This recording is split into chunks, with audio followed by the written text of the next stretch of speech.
Now that you've accessed your June area assignment, the first thing you want to look at is to make sure that you are working with the correct version of the CAPI software.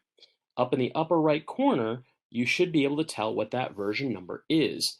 If it says that you're running at least a 2021 version, then you're okay. If it still says you're running a 2020 version, you are going to need to install a new version of the CAPI software onto your iPad. If you're not quite sure how to do this, please contact your supervisor. In this listing, you're going to see this gray bar. This is what we call the segment level record. We have this as state 39, segment 160013. If I need to add a new track to this sample, I can click the Add button. If I want to see a summary of what is in this segment, I can click on the Summary button. The Summary button is going to show me what is actually in the segment. I have 3 non-ag tracts, I have 3 ag tracts, I have the tract acres from the previous year.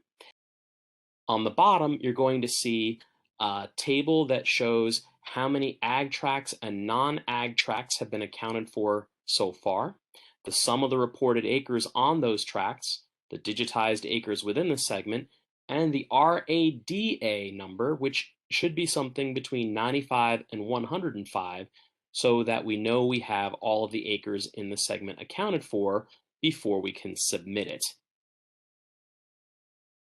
Below the gray bar, we have the individual tract records. In order to access the screener forms, we're going to click on the letter and number that are here, A1, B2, C3, and so on. After we've completed the screener form for every record, then that will light up the POID over here through which we can complete the ag tract if the operation screens in as an ag tract operation. If you have a lot of segments and a very full screen, you can click on this gray bar and that will collapse the segment so that you don't need to see what's there. Also, if you have too many columns to be able to see everything that is on your screen, you can also go back up to the grid controls icon, these gears up in the top right-hand side, and I can click on what looks like a little eyeball here and select which columns are going to be most important for me to review.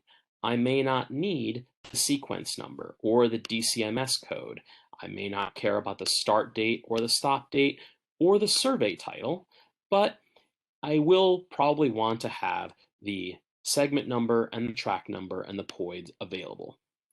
So this can hopefully free up some space so you can see what you find to be important when entering your data onto the iPad.